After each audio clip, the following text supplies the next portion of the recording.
Hvordan gik det dernede? Virkede de okay, eller? Det var kun hende lederen, der var der. Og var hun sød? Hun var sådan, alt hvad der ikke slår dig ihjel, gør dig stærkere og provokerende. Nej, for upassende. Ja. Er der andre af dem, der bor der har mistet forældre? Det ved jeg ikke. Men er det afgjort? Altså, er det helt sikkert? Mathias er ikke vores dreng, og for Allan er der ikke andet at gøre nu. Maja, altså. Jeg forstår slet ikke, hvordan I kom igennem det her sidste år. Alt det her Narputia. Jeg ved godt, at det er din søsters dreng, og han har selvfølgelig ikke gjort det med vilje, men alligevel. Jeg tror sgu ikke, Lars og jeg havde klaret den sammen. Må jeg ikke godt ringe tilbage til dig senere, Dorte? Jeg er helt blæst i hovedet. Jo, selvfølgelig. Hej. Hej.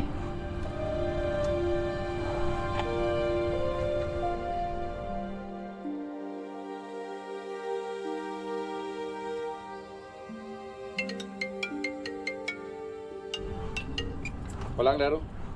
Jeg er hjemme om 1 time og 20. Hvornår skal du køre? Jamen, jeg har kørt. Jeg skal være i lufthavnen 15 år. Det bliver værre med den larm under bilen, så den er kommet på værksted, og jeg har fået en lånebil til onsdag. Okay. Kan du se på din telefon, hvor Mathias er? Jeg kan ikke få min tracker til at virke. På stationen, da jeg kørte, der sad de og hang på bænk med hver deres energidrik. Altså de? Ja, ham og Anton. Hvornår kan de tage ham dernede? Kan vi tage den senere? Hvornår kan de tage ham? Kan vi ikke godt tale om det på et andet tidspunkt? Nej, eller? det bliver ham eller mig, der Ja, det bliver ham. Vi er enige. Jeg er bare alt for udmattet lige nu. Jeg har sagt, at du henter efter... Hvad? Jeg har sagt, at du henter efter knallert, så du har ikke travlt.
Hvad koster det? Hallo?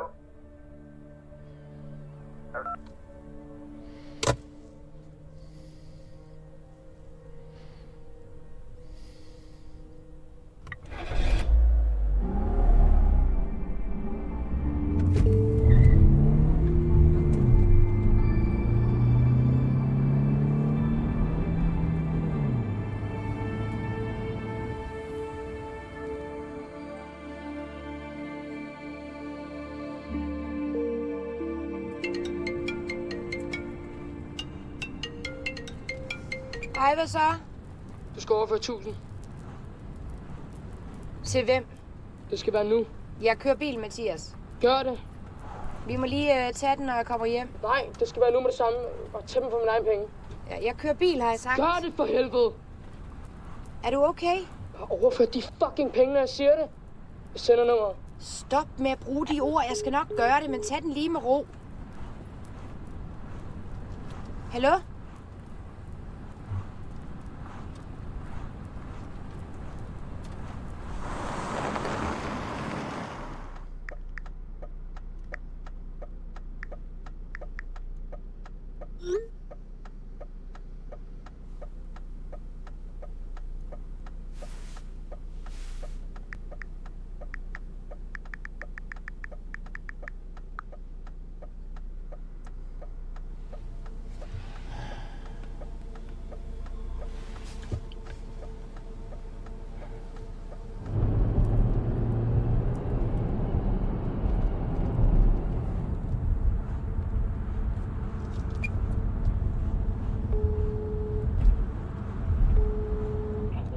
gå hurtigt. Gaten lukker om 7. Mathias har lige haft ringet. Han var oppe at køre, vil have mig til at overføre 1000 kroner til et nummer. Og man kan ikke se, hvem det tilhører. Jeg har tjekket på oplysningen, og der kan man heller ikke se det. Det er fordi, han har brugt 500 kroner på en Moncler-jakke, og jeg har sagt til ham, at det er alt for billigt. De koster jo 4-5.000 kroner for ny. Han sværger på, at den ikke var ægte, men det bare lignede og lovede, at han fik kvittering med. Der var så vidt jeg ved ikke nogen kvittering med. Og i går så steg prisen pludselig med 700, fordi fætteren han var sur over, at den blev solgt for billigt. Jeg har sagt til ham, at han skal aflevere den tilbage, men det kan han så ikke have gjort. Hold nu kæft, for jeg glæder mig til den dreng, han flytter. Og hvem har han købt den af? Jamen en eller anden, han har mødt på stationen, og de 1.500 kroner i skuffen, de er også væk. Jamen, dem har han ikke taget, Allan. Nå, det har han ikke. Er de så kravlet op i skuffen selv, tror du? Nej, det er jo ikke det, jeg siger. Jeg løber nu. Vent.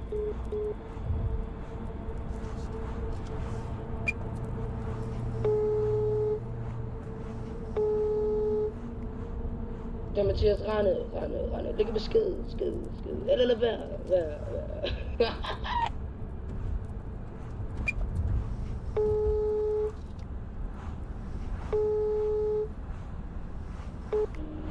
Hallo? Ja, det er mig. Jeg kan lige få Mathias. Jeg er ikke sammen med ham. Er I ikke på vej til knald, og skulle ikke i teori i dag? Ja, Mathias tog ikke bussen. Og hvorfor gjorde han ikke det? Det ved jeg ikke. Nej, kender du noget til en Moncler-jakke? Hvad ved du om den jakke, Anton? Det er vist noget med, at fætteren vil have penge. Fætteren til hvem? Ja, jeg har sagt til ham, at jeg skulle have. Med hvad? Hvem har han købt den af? Der er en, der kommer med bussen på stationen. Det kommer ikke fra mig. Og hvad hedder han? Hvad? Hvad er hans navn? Han bliver kaldt for Strøm. Jeg ved ikke så meget om ham. Jeg har sagt til Mathias, at han skal købe ting af ham. Han er vist med i en bande eller noget. En bande? Ja, eller rocker eller sådan noget. Hvor har du hørt noget sludder henne? Hvor gammel er han? Det ved jeg ikke. Nej, men du skulle da kunne se på ham, om han er 12 eller 60, Anton. Måske 25. Ja, han er voksen. 25? Hvis han ringer, så siger jeg, at han skal ringe mig op. Ja, det skal jeg nok. Ja, og det skal være lige med det samme. Ja. Og du har ikke nogen idé om, hvor han kan være, eller? Nej. Okay.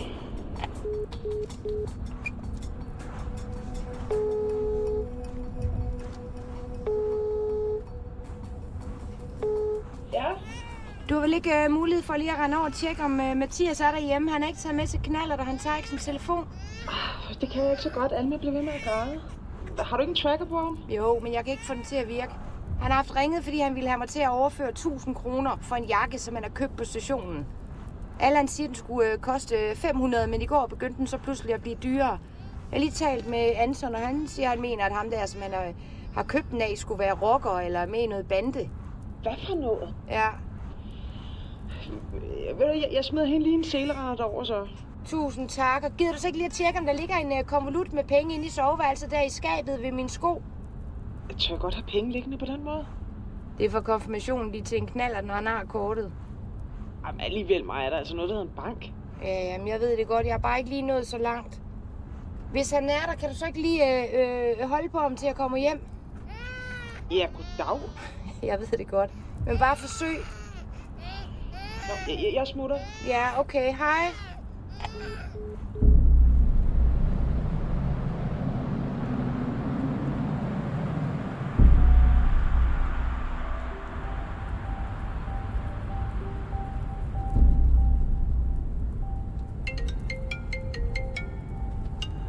Ja, Han er der ikke. Huset er mørkt. Men konvolutten er der. og ser det ud som om, den har været åbnet, eller? Hvad? Nej, det har den ikke. Men skulle jeg ikke prøve at ringe til Pernille fra mit gamle arbejde? Altså hun bor sammen med en eks-rocker. Det kan være, at han ved, hvordan du bedst takler det med den jakke der. Ej, jeg skal da ikke have noget at gøre med nogen eks-rocker, Dorte. Han har været ude af det i 8 år. Puh, det forstår jeg så slet ikke, at hende Pernille der tør. Kan du lige se, hun bliver træt af ham og vil forlade ham, og han så slår hende ihjel? Hvis det var mig, der boede sammen med en eks-rocker, ikke? Så ville jeg bede ham om at gå over og ordne vores nye nabo lige med det samme. Kan du høre maskinen? Altså, jeg ved ikke, om han har en diagnose eller sådan noget. Han bygger altid ting i den garage. Lars, han gik derover for et par dage siden, ikke? Og sådan med rank ryg og sagde, nu kunne det dele med være nok med den larm, ikke? Hvor lang tid tror du så, der gik, før han kom tilbage? 2 timer. Så var de faldet i snak og begyndt at drikke kaffe. Jeg tror altså ikke, at jeg ringer til ham. Nej, man skal ikke bare lige prøve at ringe til hende og høre, om det overhovedet er okay, at du ringer. Altså, kunne lige overveje det. Jeg mener, han hedder Mads. Jamen, ja. Jamen jo, det må du godt så. Ej, jeg tror, det er maven. Jeg smutter. Ja, hej. Hej.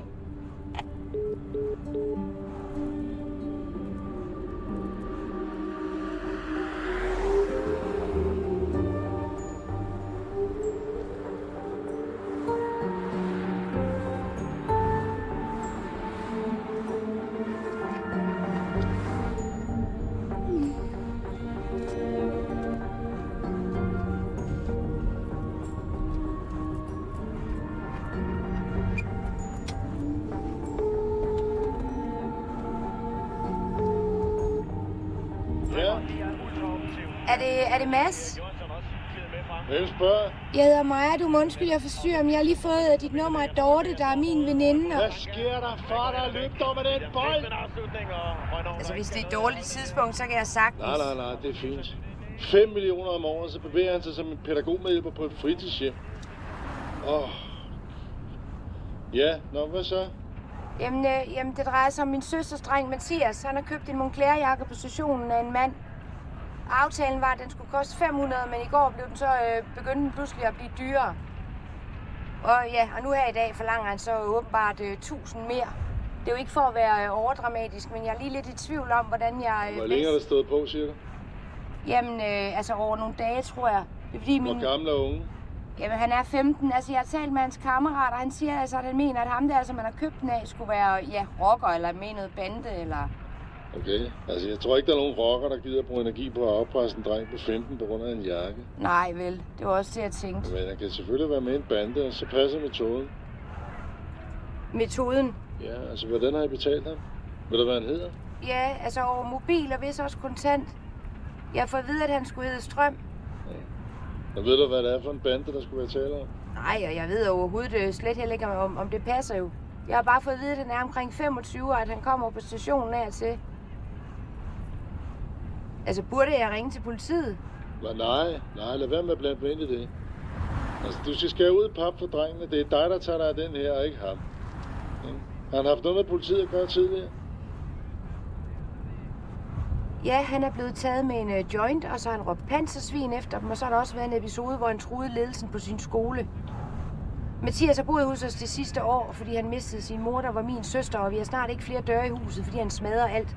Han hader os begge, og han gør, hvad det passer ham, og han nægter at tale med en psykolog. Og for at være helt ærlig, så har vi givet helt op, og min mand, han er nået dertil nu her, hvor Tag kontakt til ham, Strøm, og gør det klart for ham, at det er dig, der har betalt de penge, og du ikke på nogen måde finder dig hjælp i afpresset. Okay? Og så kan du sige til ham, at du har givet politiet lov til at aflytte unges telefon, fordi de mener, at han kan være rodet nogle ting. Læg vægt på, at du har fået ansvar for din nevø, og det er et ansvar, som du tager meget alvorligt. Altså, kan jeg tilbyde at aflevere jakken tilbage, så? Nej, lad være med det. Det signalerer frygt. Bring ham op. Konfronter ham. Altså, det er meget enkelt. Enten trækker han sig, eller også går han frem. Frem? Ja, hvis han går frem, så tal for kusen og stå fast. Du kan godt ringe til politiet, men hvis ham Strøm er seriøs, så samarbejder ungen ikke med dem. Og gør han, så kan du være sikker på, at han bliver set på som en stikker. En stikker?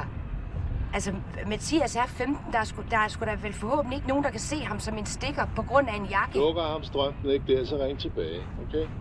Og du kan ringe på det her nummer, men først for morgen formiddag. Jeg er på vej på hospitalet.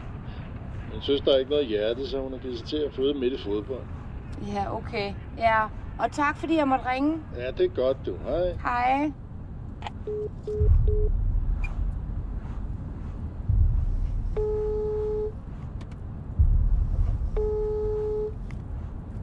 Der Mathias, rende. Læg besked. Eller lad være. Vil du godt lige ringe mig op med det samme? Det er vigtigt.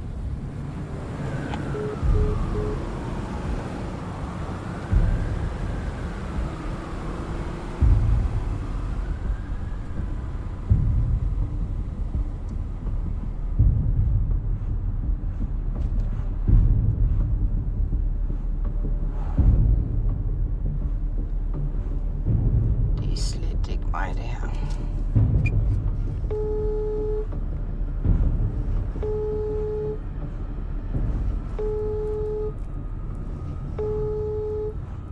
Velkommen til telefonsvaren. Læg en besked efter.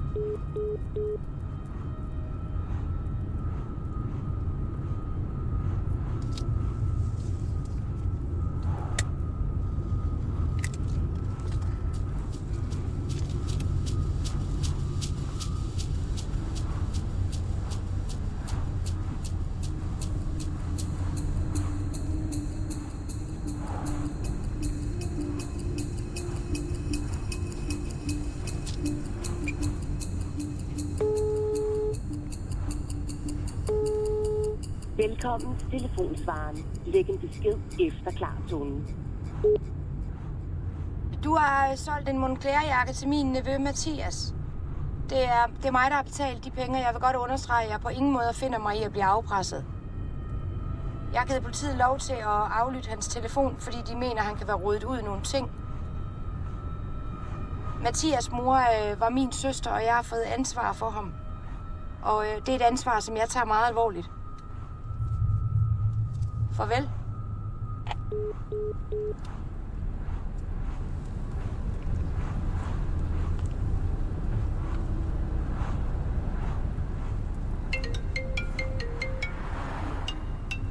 Ja? Fik du sms med nummer? Ja, jeg har lige ringet. Okay, men hvad sagde han? Jamen, han sagde, at jeg skulle tage kontakt til ham der fra stationen, og hvad jeg skulle sige, det har jeg lige gjort. Og da han ikke tog telefonen, så lagde jeg en besked. En lidt speciel oplevelse, må jeg sige. Ej, shit. Hvad skulle du sige så? Jamen, at jeg ikke finder mig i at blive afpresset, og at jeg har givet politiet lov til at aflytte Mathias' telefon, fordi de mener, at han kan være rodet ud i nogle ting. Ej, det skulle da godt, han ikke er klar over, at jeg har været sygemeldt et helt år på grund af angst. Hvor godt kender du lige en Pernille? Jamen okay, godt. Altså, jeg arbejdede sammen med hende, der var i Ballerup. Kan du ikke huske hendes far murer? Det var ham, der gik og ordnede salongen. Nej.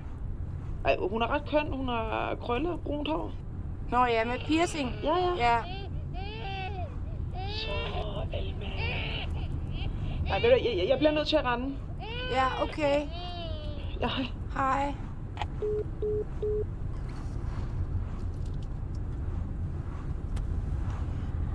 At jeg har aldrig set dem live.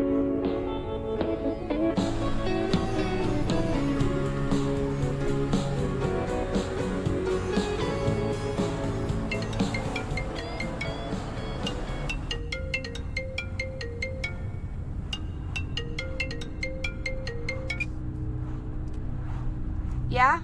Hvad fuck har du gang i? Er du Strøm? Nej, hvem fuck er du? Jeg hedder Maja. Jeg vil godt tale med Strøm. Det drejer sig om Mathias. Han kender ikke nogen Mathias. Nå, men det må han gøre, for jeg har jo overført penge til hans nummer.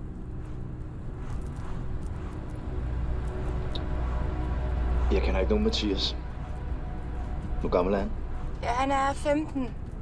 Og han har købt en Moncler-jakke på stationen af en voksen mand, der hedder Strøm. Ja. Det er mig, der har ansvar for Mathias, og det er et ansvar, som jeg tager meget alvorligt. Ja, det er klart. Det forstår jeg godt. Men der må være tale om en misforståelse, fordi jeg kender ikke nogen Mathias.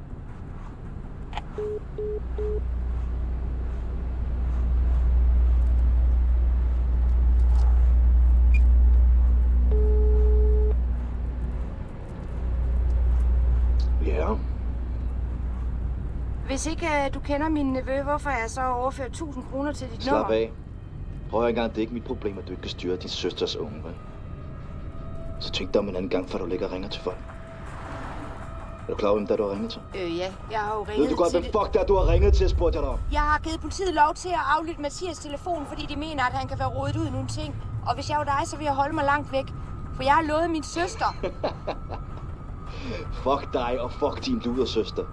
Kalder du min søster for Kør forsigtigt. Hvad? Kør forsigtigt.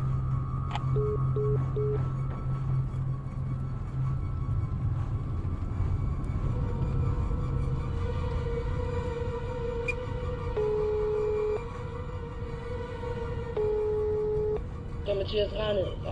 Læg besked. Eller lad være.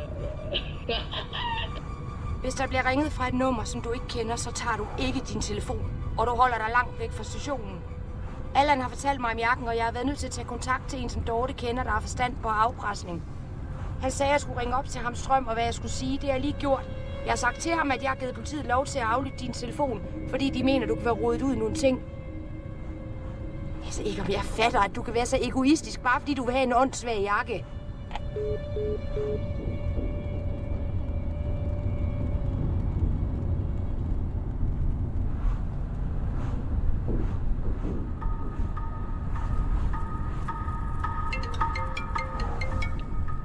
Ja?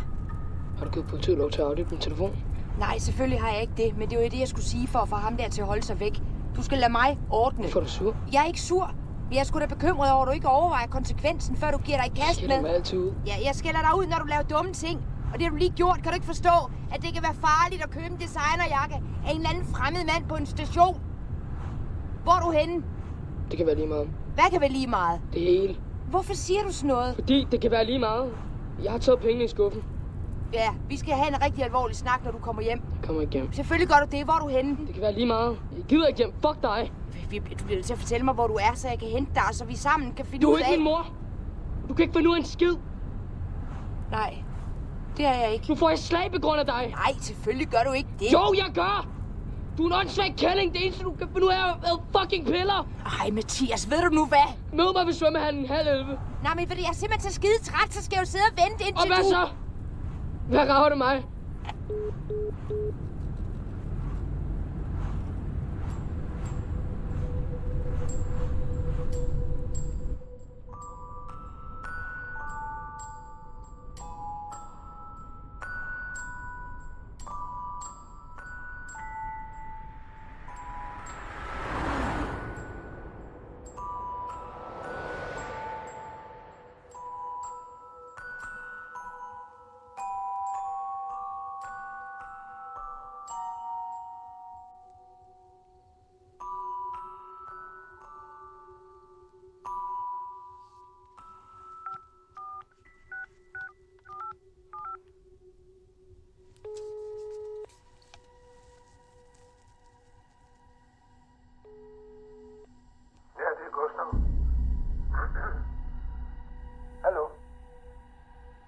Hvordan sover du om natten? Prøv her, du må holde op med at ligge og ringe til mig. Hvad? Skal jeg fortælle dig noget om min søster? Du bliver nødt til at... Skal jeg sende billeder af hende? Hvad? Din kone, hun er fra Thailand. Og hvis hun er buddhist, så må hun også vide, hvad karma er for en størrelse.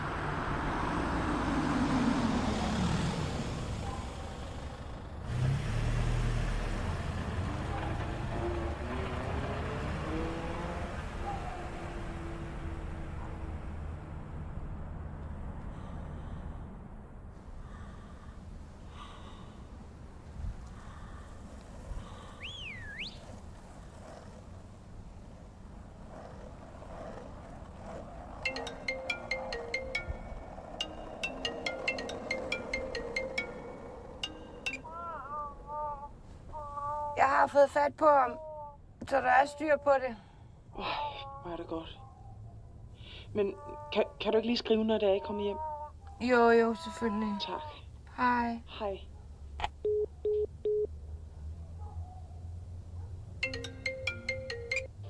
Jeg har fået fat på ham, Anton. Okay. Så der er styr på det. Okay. Skal jeg bede ham om at ringe, eller? Nej, det er ikke det. Hvad er det så? Bare fordi jeg har hørt noget. Jeg ved ikke, om det passer. Det gør det sikkert ikke. Om hvad passer? Det er bare noget, jeg har hørt. Og hvad er det? Mathias skylder penge. Det er for noget andet end det med jakken.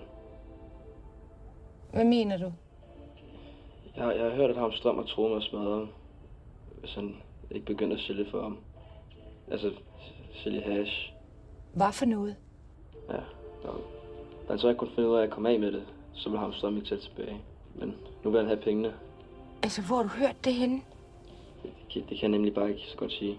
Nej, men det bliver du sgu da nødt til, Anton, fordi det er jo rigtig alvorligt, det der. Det ved jeg godt. Og det er også derfor, jeg siger det. Det er jo heller ikke sikkert, det passer.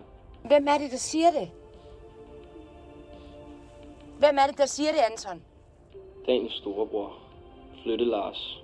Jeg har spurgt Mathias, men han siger altså, at det ikke passer. Og du forstår godt, at jeg bliver nødt til at tale med Daniels storebror, ikke også?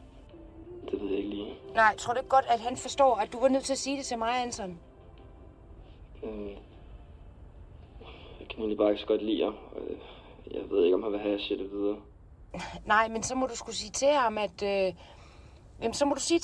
jeg havde hørt det et andet sted først, og det var mig, der ringede til dig. Ja. Ja. Vil du ikke godt få ham til at ringe mig op?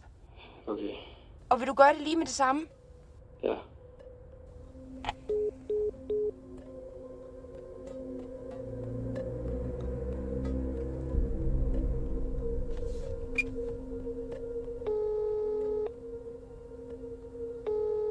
Det er Mathias, rende. Lægge besked. Eller lad være. Altså, hvor fanden bliver du af? Aftalen var halv.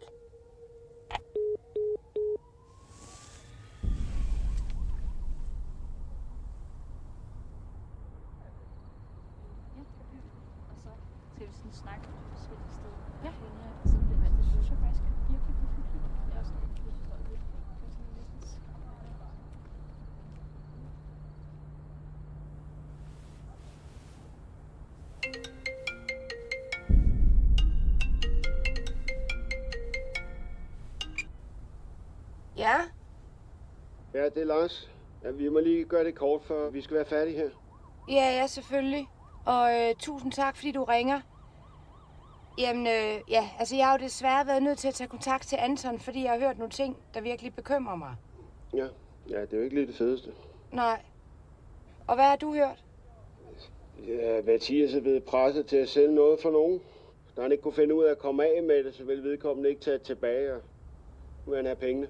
Ja, og ved du om det, som han skulle sælge, var hash? Ja, det er i hvert fald det, som han har forsøgt at sælge. Prøv at jeg er så nødt til at smutte, min makker kommer ned nu. Ja, men altså, er det et rygte, eller er det noget, du ved? Ja, det er både et rygte og noget, jeg ved. Altså, jeg er så nødt til at smutte nu. Jamen, hvordan kan du vide det?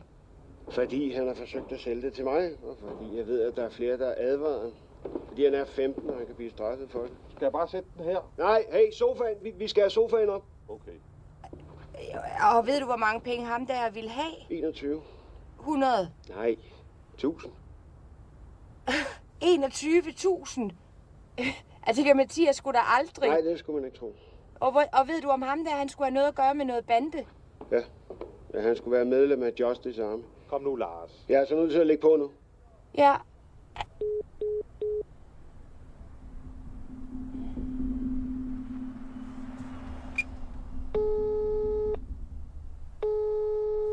Ja? Mathias Ja? er blevet presset til at sælge stoffer. Hvad for noget? Og skylder penge. Det drejer sig om 21.000, Dorte. Ej, det lyder jo helt vanvittigt. Du bliver nødt til at ringe op til hende der, Pernille, lige med det samme og høre, om ikke hun kan tale med ham, Mads. Jeg kan ikke komme i kontakt med ham, fordi hans søster er i gang med at føde. Men du bliver nødt til at sige til hende, at hun skal spørge ham om det. Jeg kan slet ikke overskue det her, altså. Men Maja, ja? Er det seriøst ikke politiet, du skal have fat på? Nej. Jo, okay. Jeg ringer med det samme. Hvor er han henne? Jamen, det ved jeg jo for helvede ikke, Dorte, fordi han er jo ikke dukket op. Maja? Ja? Har du noget beroligende i bilen? Ja. Hvor er du henne nu? Jeg er henne ved svømmehallen. Jeg holder ved svømmehallen, og jeg kan jo for helvede ikke. Altså, hvad skal jeg gøre? Jeg skal nok køre rundt og lede efter ham, ikke? Jo. Kan han være på stationen? Jeg ved det ikke. Nej, jeg tjekker med det samme. Ja. Træk vejret. Ja. Ikke? Godt. Ja. Vil du ikke godt sige til Pernille, at ham som hedder Strøm, han skulle tilhøre en gruppering, der hedder Justice Army? Nu skal jeg nok.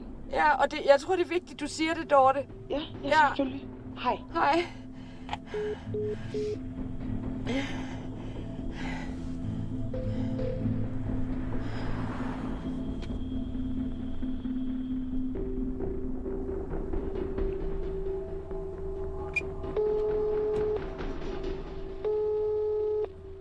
Det er Mathias, rende. Lægge besked. Eller lad være. Altså, hvad fanden foregår der? Hvor er du henne?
Ja?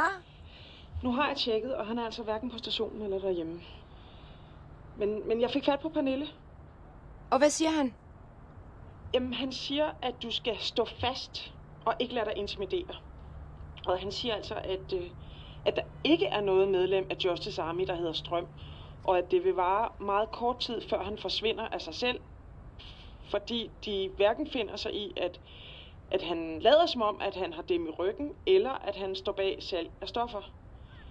Som jeg forstod det, så skal der en form for tilladelse til for at sælge et område. Ja, der skulle meget man ikke lige sætte ind i som frisør, ikke? Men, nå ja. Og så skulle du tale fra kussen. Ja, det var altså de ord, han brugte. Men det kan jeg jo ikke. Nej, men det var i hvert fald det, han sagde. Ej, ham Strøm skal blive så lykkelig for os, så har ikke lever, var. Hun var der gået helt amok, hvis der var nogen, der havde troet Mathias til at sælge stoffer. Det havde hun del med ikke fundet sig i. Kan du huske den måde, hun talte til de andre håndværkere ude på byggepladsen? Eller da hun satte sin chef på plads? Ej, hvis der var nogen, der kunne tale fra kussen, så var det Sara, ikke? Så skal jeg... Ej, jeg skulle nok nødt til at ringe til vagtlægen. Det ser ud som om, hun tager sig til øret. Jeg smutter, ikke? Ja, okay. Hej.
Ja.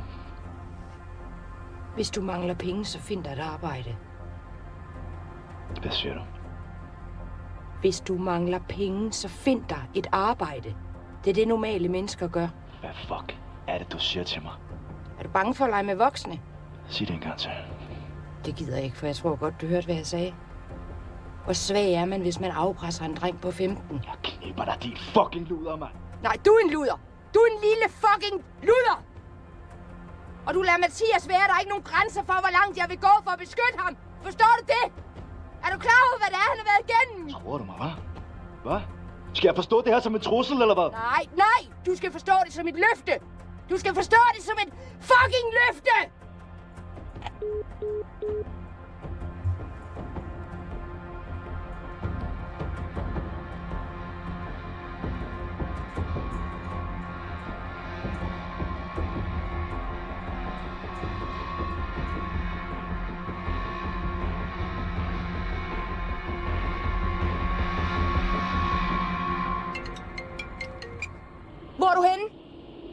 Jeg har drukket. Hvor er du henne? Jeg vil godt være lidt alene. Sig til mig, at du ikke sidder i en bus, Mathias. Sig til mig! Jo, jeg er på vej ud til Eskil. Jeg har drukket vodka. Du kan ikke tage ud til Eskil nu her. Jo, jeg kommer hjem i morgen. Nej, jeg vil godt have dig med hjem med det samme. Jeg er der snart. Kan du ikke ringe til Eskils far, hvis du ikke tror på mig? Har du sagt til nogen, du tager dig ud? Nej, hvorfor? Og stod du på bussen på stationen?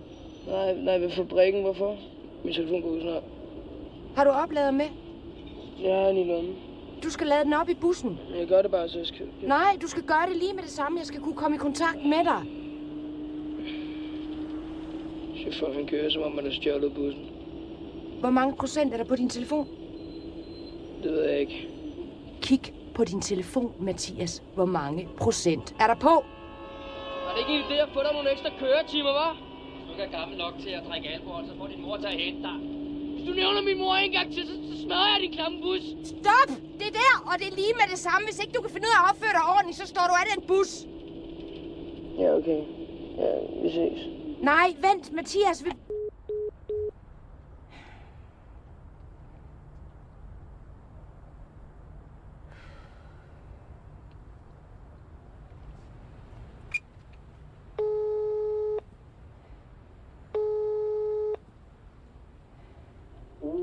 Det er Michael. Ja, det er mig. Du må undskylde, jeg ringer så sent. Men jeg har lige talt med Mathias, og han siger, at han er på vej ud til jer. Ja, det stemmer. Eskil han har spurgt, om han må komme. Han skulle være skidefuld på guldskålet. Ja, jeg vil godt have ham med hjem, så jeg kommer altså ud og henter ham. Du kommer bare. Altså, Lisbeth, hun er gået i seng. Hun skal tidligt op i morgen, men jeg er heroppe. Okay, tak. Hej. Hej.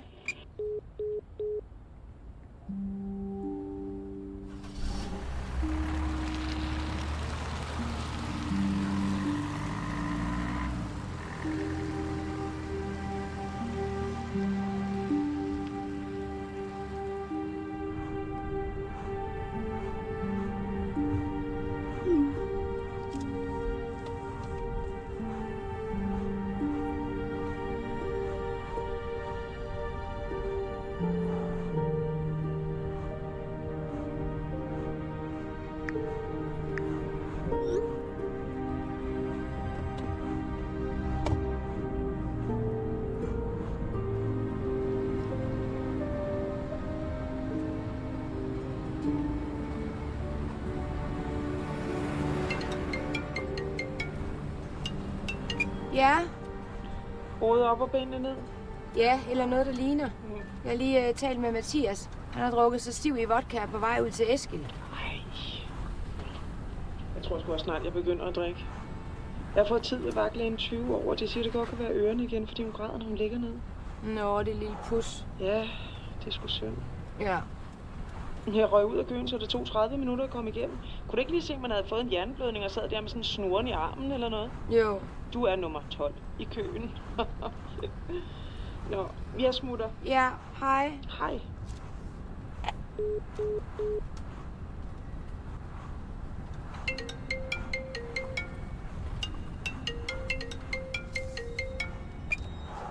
Hej Bent, jeg kan ikke lige komme til at tale nu her, men jeg skal nok få Allan til at ringe.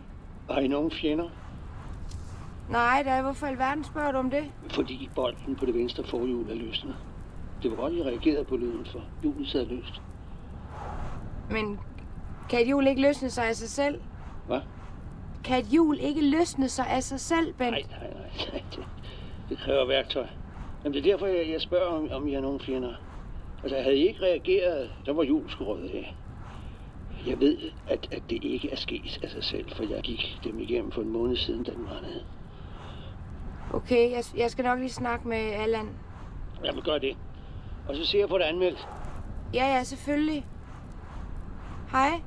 Hej.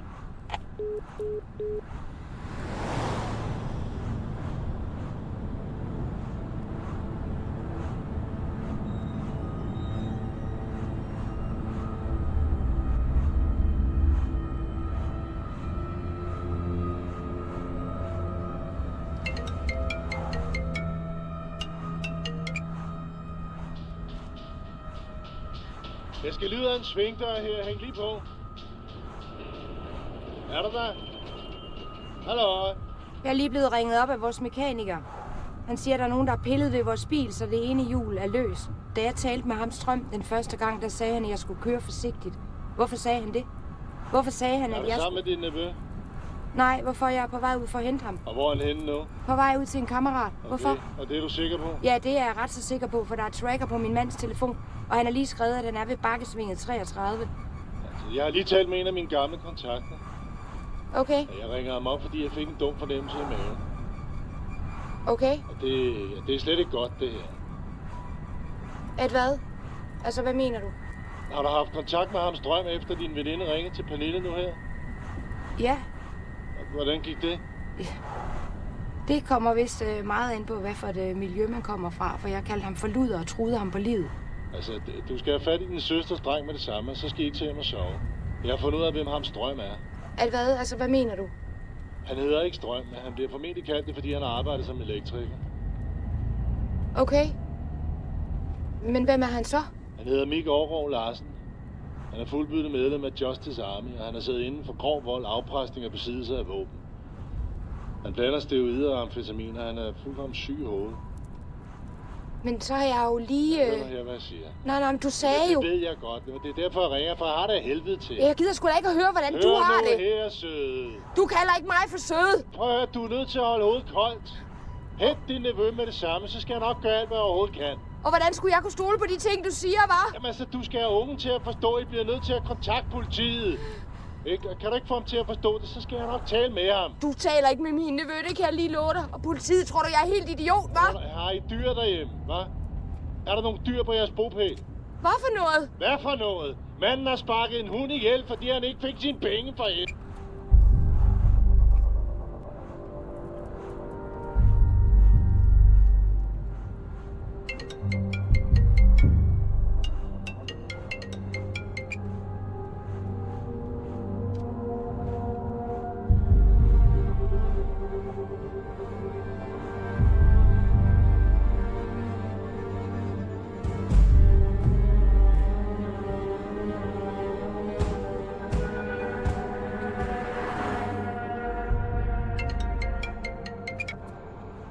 Nu hører du, hvad jeg siger, og du lægger ikke på. Skal jeg på institution? Skal jeg på institution? Hvorfor spørger du om det? En god tur til Sobjergård. Mathias, prøv at høre. Allan har lige ringet og råbt af mig. Siger, jeg skal anbringes. Vi forsøger at finde ud af, hvad der er det bedste. Hvad er det bedste? Du er en falsk kælling. Og du er ikke min mor. Nej, det er jeg ikke, men jeg elsker dig, ven. Men vi kan ikke komme til at hjælpe dig, hvis ikke du... Elsker mig? Hvis min mor havde levet, så ville du sætte mig væk. Mathias, jeg har fundet ud af, at du skylder penge for stoffer. Det er rigtig alvorligt, det her, ven. Ham Strøm, han er med i en bande, og han har været i fængsel, fordi han har... Hvorfor vil du ikke tale med mig om mor?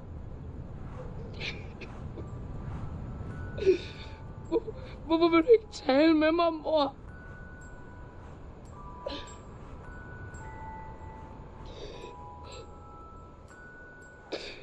Jeg ville ønske, det var dig, der var død.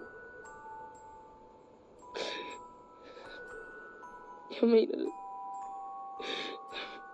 Jeg ville ønske, det var dig, der var blevet smadret af den lastbil.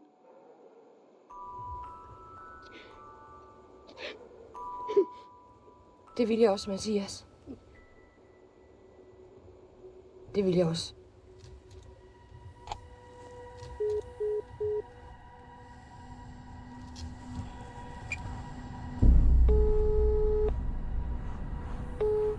Ja. Har du sagt til Mathias, at han skal på institution? Ja, det har jeg. For jeg har fået nok af det her. Og jeg kan godt sige dig, at det er nok, når han begynder at skylde penge. Hvordan kan du få dig selv til det, Allan? Han er et barn. Alt har i et helt år drejet som Mathias. Mit liv, det er smadret. Jeg kan ikke koncentrere mig om mit arbejde, når jeg kommer hjem, så skal jeg være skydeskive for en flabet teenager, der smadrer vores ting. Jeg kan ikke engang stå her i London nu med mine kolleger, uden at skulle forholde mig til hvad? Mathias! Vi skal have ham ud af huset, så du kan komme på benene igen. Jeg lovede Sara at tage mig af ham, hvis der skulle ske hende noget, og det har jeg ikke gjort. Jeg har svigtet ham. Du har sgu da gjort alt, hvad du kunne for den dreng, og mere til, og der her også. Nej, Allan, nej. For jeg vil have ham til at tale med en psykolog, og det er jo ikke det, han har brug for. Jamen så fortæl mig, hvad han har brug for. Så fortæl mig for helvede, hvad det er, han har brug for. Han har brug for at tale med mig. Om sin mor. Og det har jeg jo ikke kunnet. Du har været i dyb sorg for helvede, og ved siden af det, så har du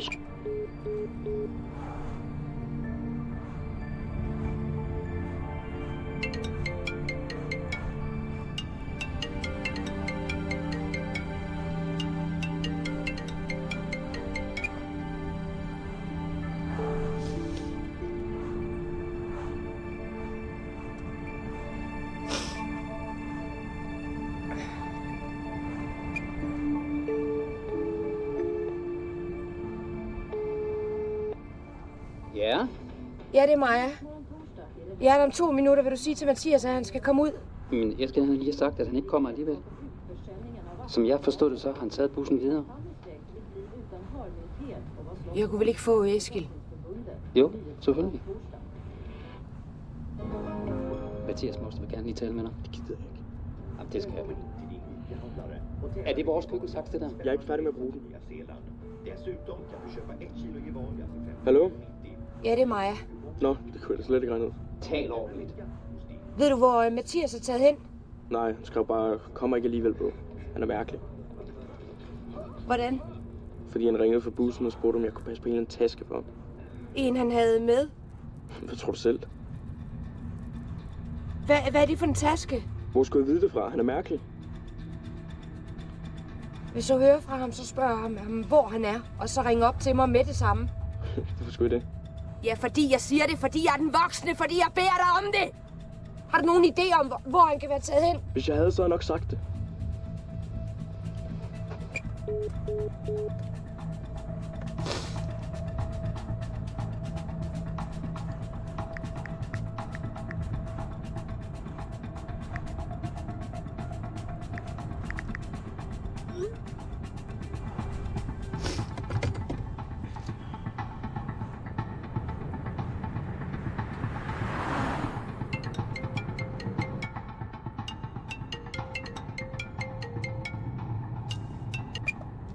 Ja?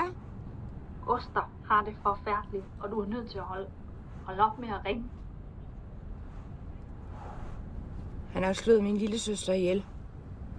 Ja, han ved godt, han kørte for stærkt, men han kan ikke holde til, du bliver ved med. Ja, han kørte 100 kilometer i timen i en lastbil. Der, hvor man må køre 70. Din søster, hun holdt ikke sin vigepligt. Nej, men hvis han havde kørt 70 km i timen, så havde min søster stadig levet. Han er dømt for uagtsom manddrab, og han har fået taget sit kørekort, og han kommer ikke til at køre igen. Så nu er det ham, der er det offer, eller hvad? Nej, ikke det. Jeg siger, han har været syg lige siden, og vi har sendt vores hus til salg, og nu har vi ikke penge. Hvad har I ikke penge til? Hva? Jeg har mistet min søster, og min nevø har mistet sin mor. Han kommer aldrig til at se sin mor igen. Hvad? Forstår du det? Og så sidder du tuder, fordi du er nødt til at sætte dit grimme hus til salg. Når jeg skal se min søster, så må jeg køre hen til et træ, fordi din mand... Gustav, han kommer ikke til at tænke i sig selv. Nej, det gør jeg sgu heller ikke.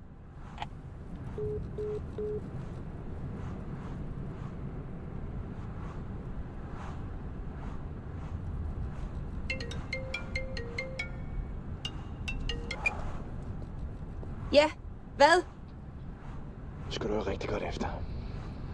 Jeg har en her, der kan lige betale med dig. Det er mig. Mathias!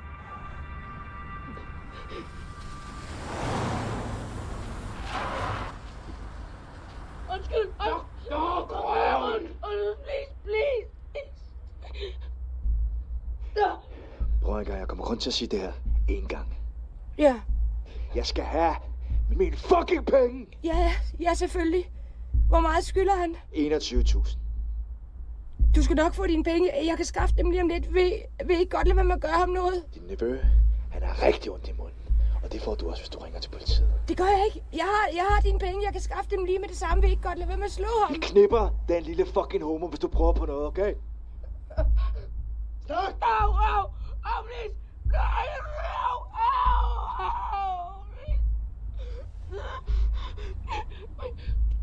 må ikke ringe til politiet.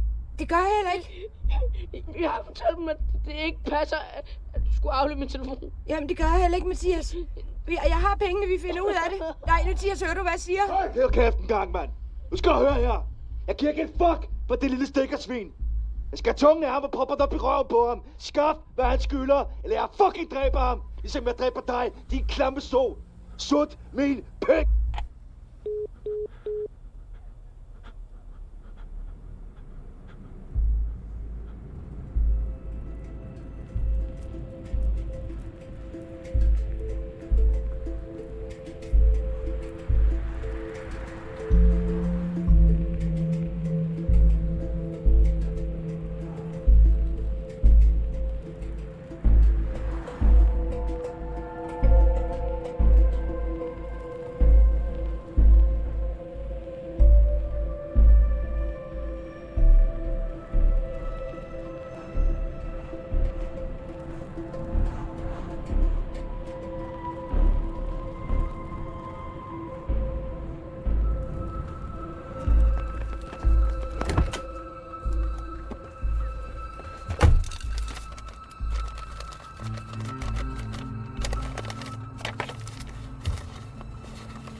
Hallo?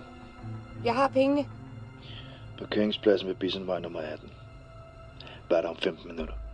Ja.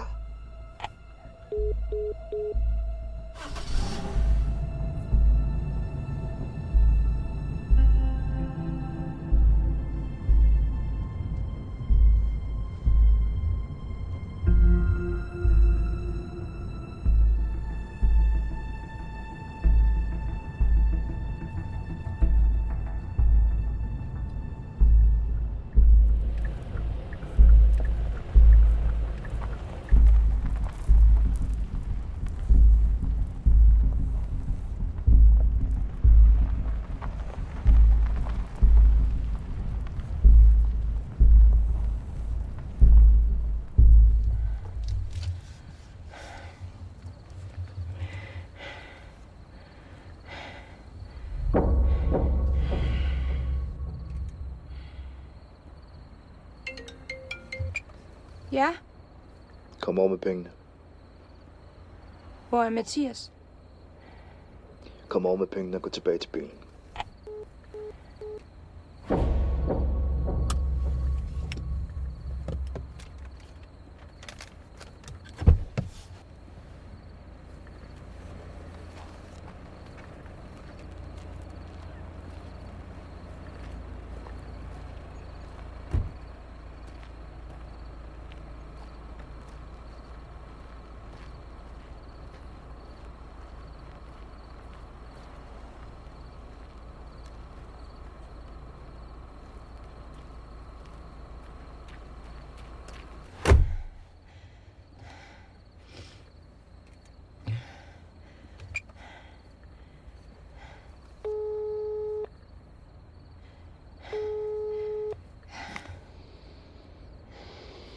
Hallo?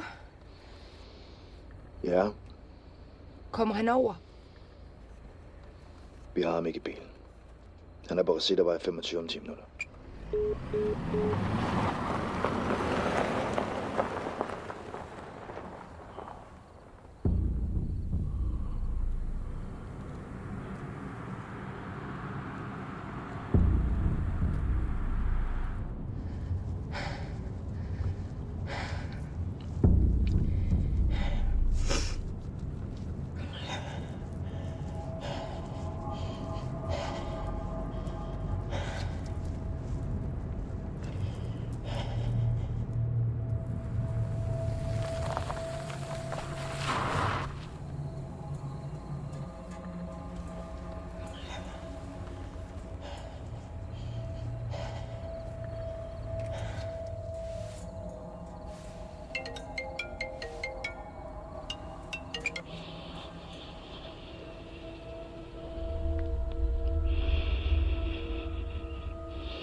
Ja, og nu? Det er ikke gratis at kalde mig for luder. Jeg skal have 100.000 i morgen inden kl. 12. Hvis du ringer til politiet, så tramper vi på hans hoved. Nej.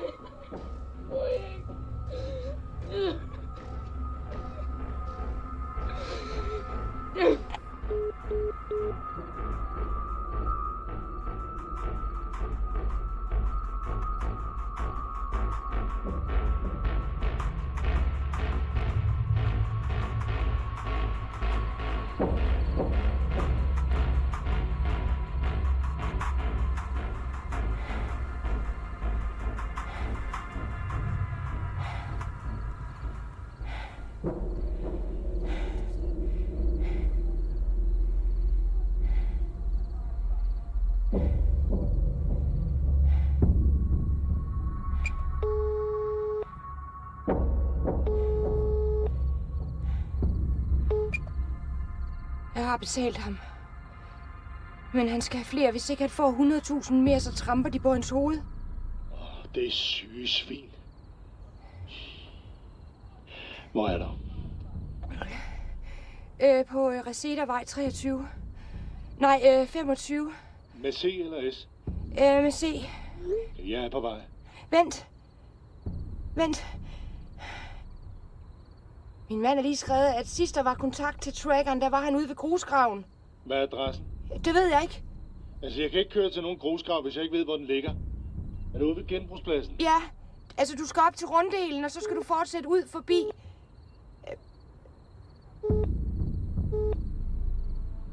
Han ringer.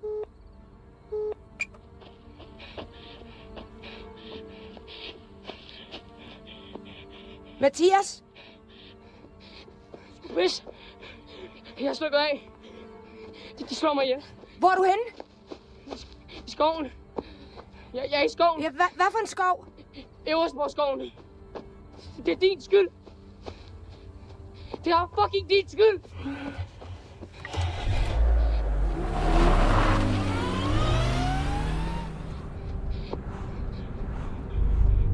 Er du der? De ringer. Hvad fuck skal jeg gøre? De ringer. Du må ikke tage den. De slår mig ihjel. Du må ikke tage den, Mathias. Du skal løbe. Det kan jeg ikke. Han har sparket mig i ryggen, og jeg er fucking stiv. Det hele sejler. Jeg bløder. Han flækker mit øje. Han er syg. Hvor mange procent er der på din telefon? 4. Okay. Jeg ringer efter hjælp lige med det samme. Nej, det må du ikke. Du må ikke lægge på. De smadrer mig. Det bliver nødt til, Mathias. Jeg bliver nødt til at lægge på, ikke også? Så jeg kan skaffe hjælp. Jeg hader dig. Hvis der kommer nogen, så gem dig. Og så skru ned for lys og lyd på din telefon. Jeg fucking hader dig. Jeg ringer tilbage lige om lidt.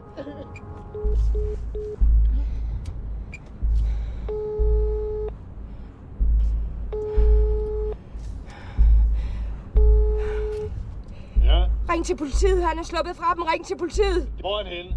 I Eversborg-skoven. 2-3 kilometer fra grusgraven. Og hvor i skoven? Det ved jeg ikke. Jamen, er de efter ham?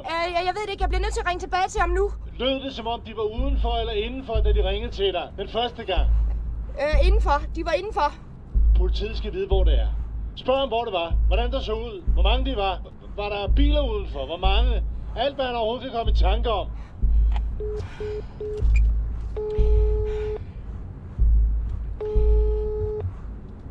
De er på vej. Mathias, politiet er på vej.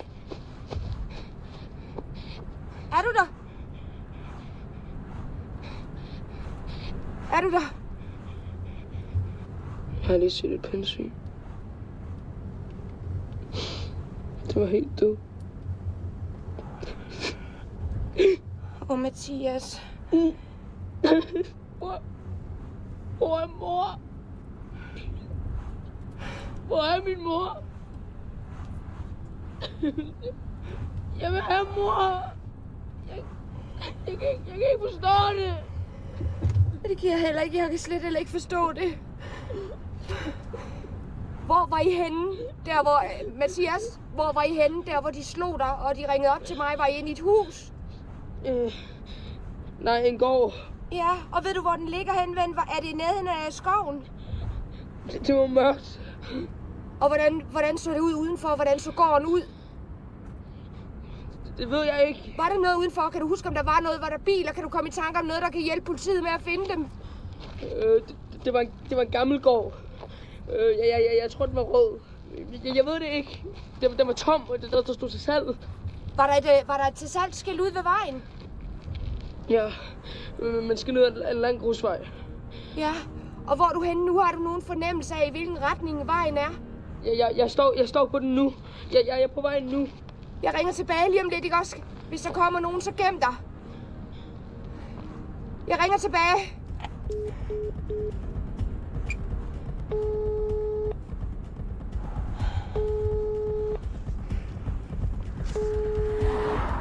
Ja, jeg er der om lidt. Han er på den vej, der går igennem skoven. De var på en gård, den er gammel, og den er til salg, der står til salg ved vejen. Han siger, den ligger for enden af en grusvej. Han mener, den er rød, men han er ikke sikker. Få til at forstå, at det er alvor, det her.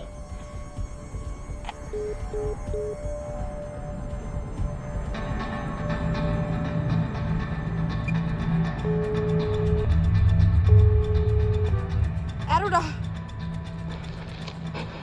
Jeg kan ikke lide skoven. Jo, du kan, Mathias.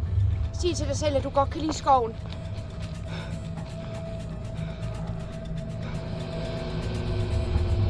Der kommer en bil. Kom væk fra vejen. Stopper den. Fuck! Det er den. Bliv liggende. Pas på lyset fra din telefon.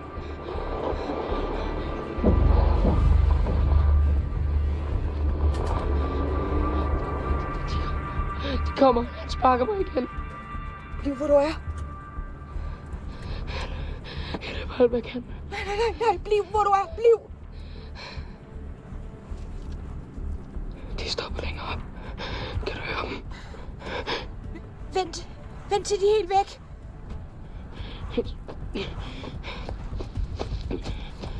Jeg skal væk fra vejen. Kan du se noget? Nej, det er fucking mørkt. Jeg er nødt til at bruge lyset på min telefon. Hvor mange procent har du på? Jeg bliver nødt til at bruge lyset på min telefon. Jeg har kun 2%. Der var en bænk og en skraldespand ved vejen. En bænk? Er du der ved bænken, Mathias? Det er jo der er en shelter, der vi skulle da været. Det virker som en stor skov, men det er det ikke. Du skal ind igennem træerne der i retningen af den der plads, hvor der ligger en shelter, og så skal du fortsætte, til du kommer ud på den anden side, til du kommer ud. Der er ringet til politiet, de er på vej. Hvordan skulle jeg vide, hvor der er et shelter for? Det er fucking mørkt.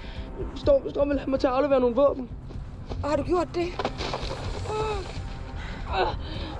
Nej. Jeg vil have mig til at sende noget hash, men det kunne jeg fandme ikke finde ud af. Fortsæt, til du kommer ud af skoven, Mathias. Jeg kan seriøst ikke se en skid. Bare fortsæt!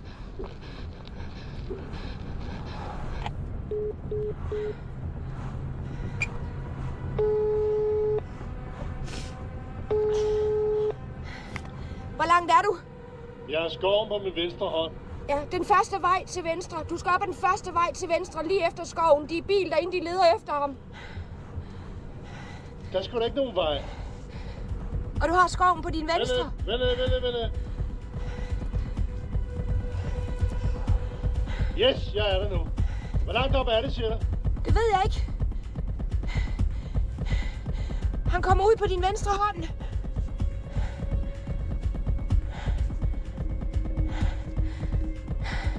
Hvor langt op ad vejen er du? Sig, jeg skal helt fri af skoven, når han kommer ud. For man kan ikke se noget herfra. Er der et hegn, han skal over?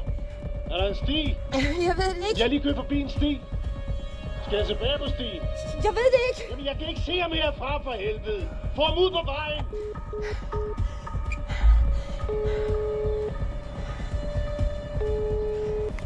Er der en sti? Kan du se en sti et sted? Jeg er ude om lidt. Jeg kan se lys på en bil. Ja, det er en Dorte kender, der hedder Mads. Du skal over til bilen. Men du skal løbe ud mod vejen, Mathias, for han kan ikke se dig derfra. Jeg er ude af skoven nu. Jeg tør ikke løbe over. Det bliver du nødt til, ven. Det bliver du nødt til. Han hjælper os, ikke også? Men du skal over til bilen, Mathias. Det er rigtig vigtigt, du kommer over til bilen. Det tør jeg ikke. Gør det! Vis ham lys fra din telefon og råb! Nej! Gør det! Jeg er her! Jeg er her!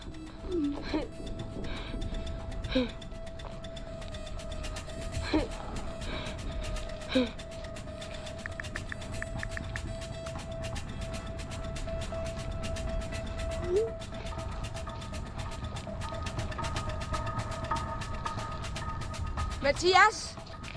Jeg er ved at være hen ved bilen nu. Det er ikke ham! Det er ikke Mads! Du skal løbe! Løb!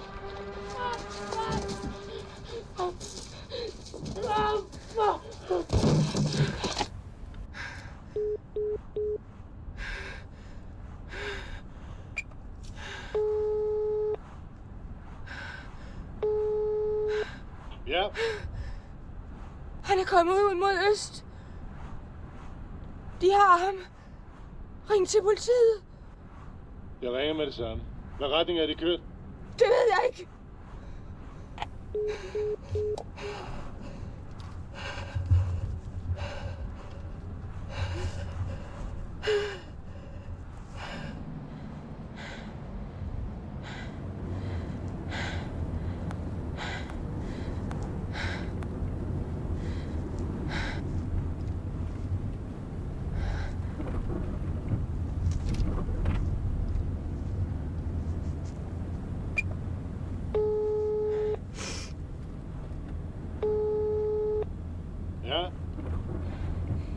Jeg kan se en bil. Jeg ved ikke, om det er dem, men jeg følger efter. Kan du slå for lygterne? Nej, for så kan jeg jo ikke se noget. Og hvor er du henne? Politiet skal vide, hvor du er. Ja, cirka 500 meter op ad vejen, lige når man kommer ud af skoven. Jeg er lige kørt forbi 2 små huse på min højre hånd i et sving. Shit! Den stopper. Kør videre. Fortsæt. Stille og roligt. Du skal ikke sætte farten ned. Kør videre.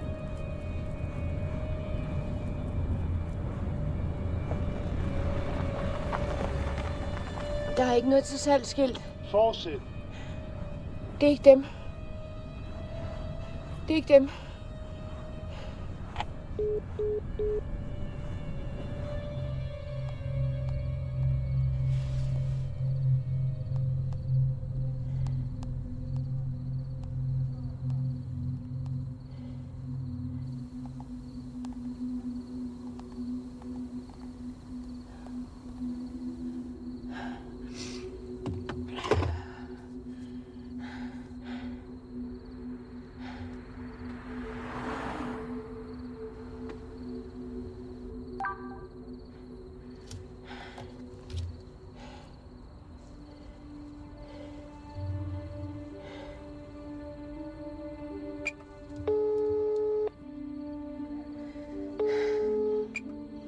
Min tracker virker. Lillemarksvej. Hvad nummer? Lillemarksvej nummer hvad? Det ved jeg ikke. Hans telefon er slukket nu, men det var der, han var. De må være kørt i den modsatte retning end hovedvejen af Lillemarksvej.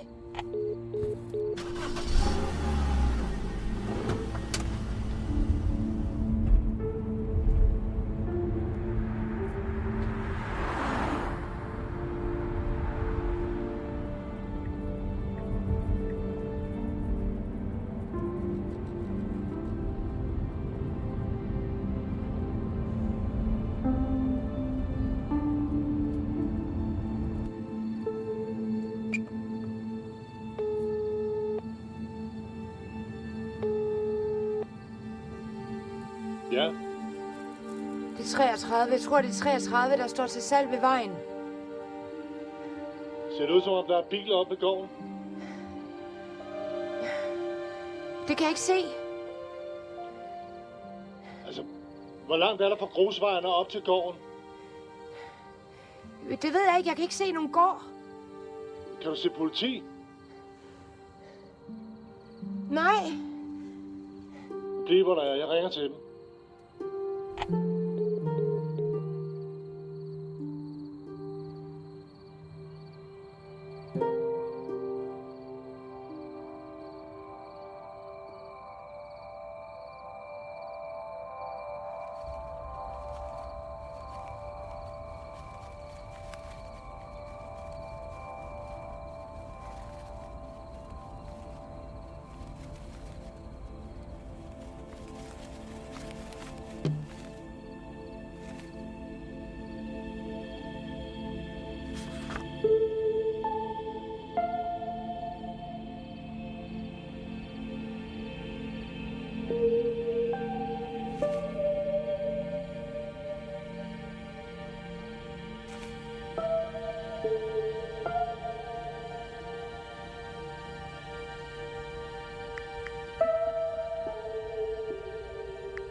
Ja. Jeg har pengene. Jeg holder ude ved vejen. Jeg kommer ind nu. Jeg har pengene. Hvor holder du, siger du? Ude ved vejen, hvor der står 33. Jeg kommer ind nu. I må ikke gøre ham noget. Jeg har dem. Jeg har pengene.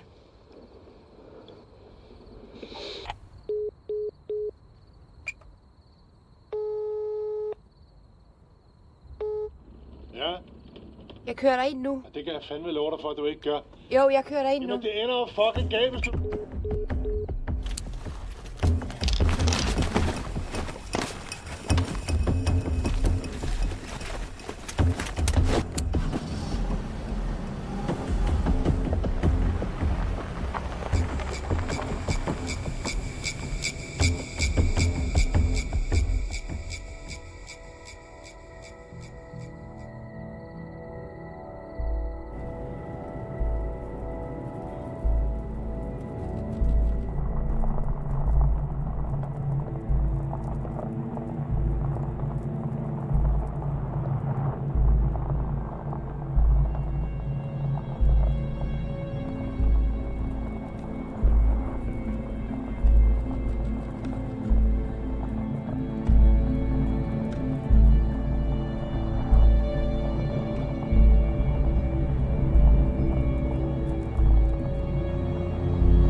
Ja? Mette Eriksen, politiet. Vi er blevet orienteret om, at du befinder dig på Lillemarksvej 33. Er det korrekt? Er det korrekt? Han er kommet ud med Mathias. Hvor mange er der? Kan du se, hvor mange de er? Har du noget til mig? Der er 2 biler. Okay, og du befinder dig foran selve laden nu? Ja. Hallo, har du noget til mig? Vi er der om lidt. Har du mulighed for at bakke? Du skal væk derfra nu. Det er meget vigtigt, at... Hallo? Har du noget til mig?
Oh.